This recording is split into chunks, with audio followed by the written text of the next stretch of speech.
মেধা থাকা সত্ত্বেও অনেকে অবহেলিত থাকেন, মানসম্মত কাজ করে কেউ কেউ থেকে যান আড়ালে। এসব দেখে মনে হয় ভাগ্য দেবতার আশীর্বাদ না থাকলে ভালো কাজের কদর পাওয়া যায় না। সে ভাগ্য নোরা ফাতেহির আছে, কেননা আইটেম গানে তিনি কোমর দুলালেই বলিউডের সিনেমা হিট হয়ে যায়। তবে ভাগ্য দেবতার এই সন্তুষ্টি একদিনে পাননি নোরা। ক্যারিয়ারের শুরুর দিকে তার সঙ্গে মোটেও সখ্যতা ছিল না এই সুন্দরীর। ভীষণ কাঠখড় পোড়াতে হয়েছে তাকে, পেট চালাতে কাজ করতে হয়েছে হুক্কা বারে।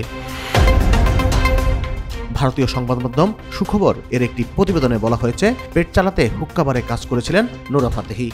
সেখানে আসা তারকাদের, বিশেষ করে অভিনেত্রীদের বডি ল্যাঙ্গুয়েজ দেখতেন নোরা। শুরুর দিকে দিনরাত খাটতেন তিনি। তার বয়সী মেয়েদের মতো পার্টিতে যেতেন না, কোনো বয়ফ্রেন্ডও ছিল না নোরার। সেই সময় নিজেকে একটি ঘরের মধ্যে বদ্ধ রাখতেন নোরা। হিন্দি ভাষা রপ্ত করতেন, টিভি দেখতেন এবং নিজের ঘরেই প্র্যাকটিস করতেন নাচ।